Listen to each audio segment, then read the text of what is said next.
I know a hospital hates to see a full moon in Aries come in.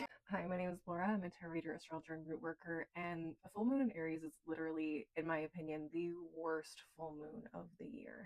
No shade to the Aries placements, but the full moon is already a really heightened energy. So when you sprinkle some Aries energy on top of that, it just cranks it up to 1,000. You personally will not catch me outside at night during full moon in Aries. And if you don't have any major fire placements in your natal chart, I wouldn't recommend being outside at night on this full moon either. People will definitely be having big feelings, and we've all seen what happens when people don't know what to do with those. Now, this particular full moon in Aries has some really interesting things happening around it, so I do want to talk about that for a second.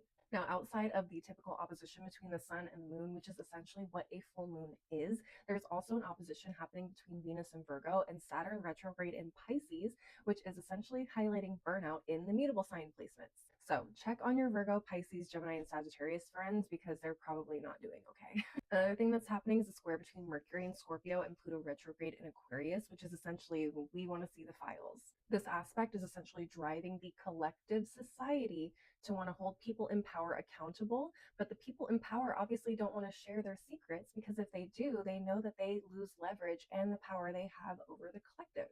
This particular energy is really affecting the fixed signs. So if you have any Scorpio, Aquarius, Leo, or Taurus placements, you may feel pressured to open up and talk about something that you've probably been hiding or holding on to for a long time. And I can think of at least one Leo man in particular who's maybe in a position of power who's trying to like keep things on the low right now.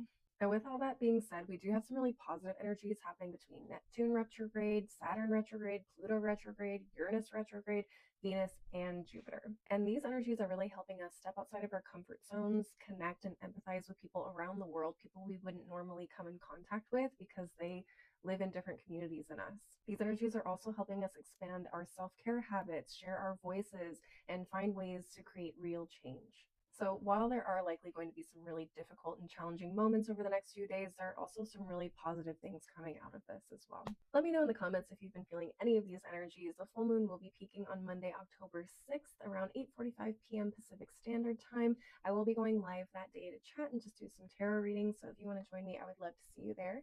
I don't have a time set yet, so if you have some requests, please leave them in the comments below, as well as your time zone, so I know where you guys are viewing from and I can try and get as many of you guys in there as possible. I hope to see you guys there, but if you guys can't make it, I understand as well. As always, though, please take care of yourselves, and I hope to see you in the next video. Bye.